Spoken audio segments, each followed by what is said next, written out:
السلام علیکم، میرا چینل پرنیا وائس میں آپ سب کو خوش آمدید۔ سسٹر آپ سے امید کی جاتی ہے ویڈیو کو لائک کریں اور چینل کو بھی سبسکرائب کر دیں، شکریہ۔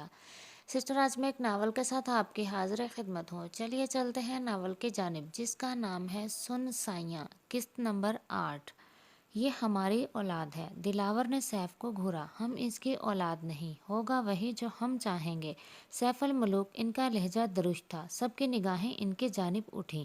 معافی مانگو پری بیٹی سے۔ سیف نے باپ کے بعد ماں کے حصار میں مقید اس وجود کو دیکھا جس کے بنا جینے کا تصور محال تھا۔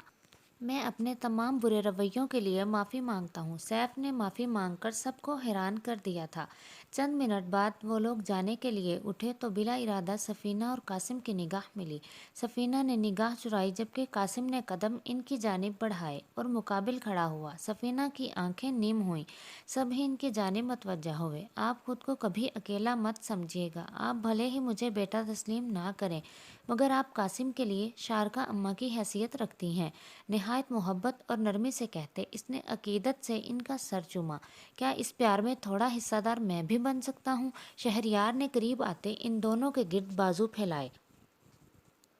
تم تو شہزادے ہو، سارا پیار ہی تمہارے لیے ہے۔ سفینہ نے محبت سے اس کی پیشانی چومی۔ ڈیل کر لیتے ہیں تایا ابو۔ شہریار نے سفینہ کے گرد بازو لپیٹتے دلاور کو مخاطب کیا۔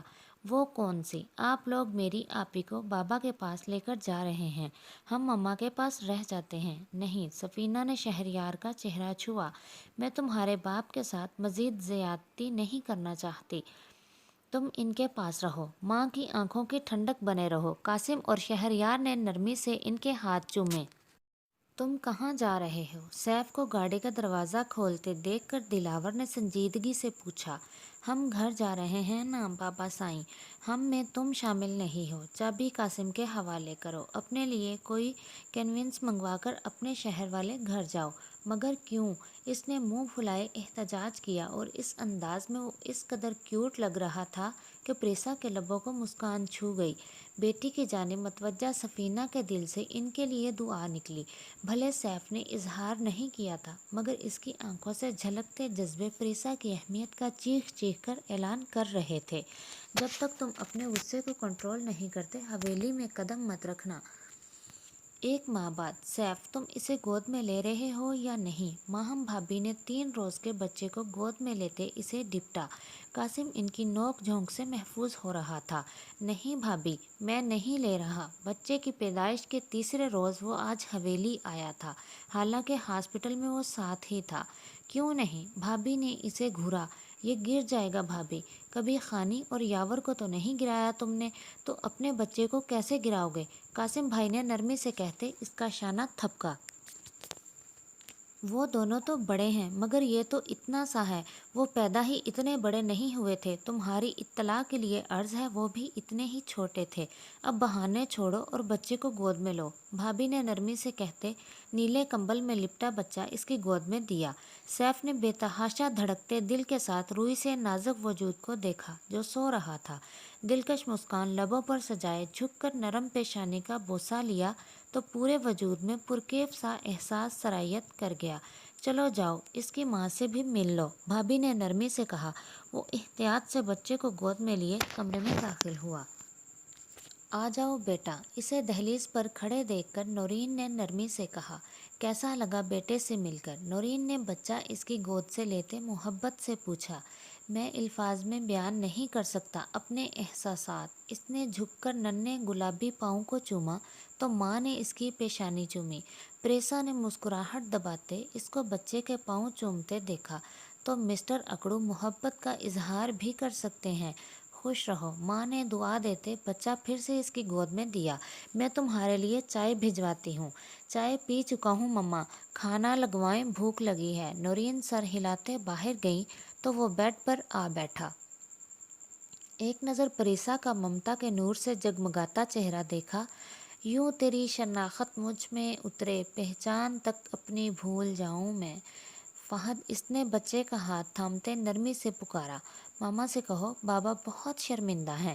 پریسا نے چونک کر اسے دیکھا جو نگاہیں بچے کے چہرے پر جمائے ہوئے تھا۔ فہد، پوچھو بابا سے کس لیے شرمندہ ہیں؟ انداز نہ روٹھا تھا۔ سیف نے بے ساختہ پری کی جانب دیکھا، اپنے ہر اس عمل کے لیے جس سے فہد کی مما کو تکلیف پہنچی۔ مگر فہد کی مما کو آپ کی شرمندگی سے کچھ لینا دینا نہیں۔ پلیز زندگی، شرمندہ ہوں نا، میں معذرت کر رہا ہوں۔ کیوں کر رہے ہیں معذرت؟ میں نے کوئی گلہ تو نہیں کیا، لیکن مجھے تو احساس ہے نا، میں بہت ہرٹ کیا اپنی پری کو۔ اس کا ہاتھ تھامتے محبت سے کہا، تم سے اتنے ماہ دور رہا لیکن غصہ تم پر نہیں تھا، میں جانتی ہوں۔ پریسا نے اس کی بات کاٹی، میں بھول جانا چاہتی ہوں ان پراذیت لمحوں کو۔ اس کی آنکھیں نم ہوئیں۔ اوکے اوکے، رو مت، میں اس بارے میں ذکر نہیں کر رہا۔ جیسے خانے سے محبت اور نرمی سے وعدہ کرتے ہیں، ایسے ہی مجھ سے بھی وعدہ کریں۔ جی ضرور۔ سیف نے سینے پر ہاتھ رکھا۔ کون سا وعدہ چاہیے آپ کو؟ مجھ پر غصہ نہیں کریں گے؟ پریسا نے چہرہ رگڑا۔ نہیں کروں گا، ویسے تو پہلے بھی کبھی غصہ نہیں کیا تم پر میں نے۔ اللہ! پریسا نے اس غلط بیانی پر اسے گھورا۔ اتنی بار تو کیا ہے غصہ۔ سیف نے اس کے تاثرات سے محفوظ ہوتے مسکراہٹ چھپائی۔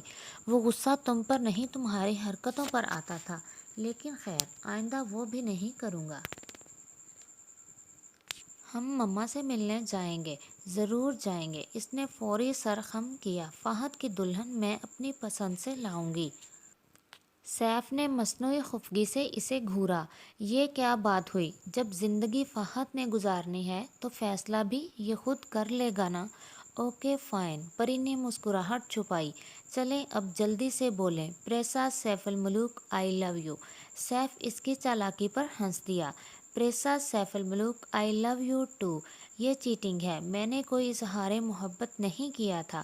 پریسا اس کی چیٹنگ پر خفگی سے منہ پھلاتے بولی تو وہ اس کی ادا پر نثار ہوتے قہقہ لگا کر ہنس دیا۔ اور پھر وہ بچے کو لے کر گھر آئے تو سفینہ آئی ہوئی تھیں۔ وہ پریسا اور سیف الملوک کو ایک ساتھ خوش دیکھ کر اللہ کا شکر ادا کرنے لگیں۔ یہ ناول تو پہنچا اپنے اختتام تک۔ بہت جلدی حاضر ہوتے ہیں کسی نئے ناول کے ساتھ۔ تب تک کے لیے اللہ حافظ۔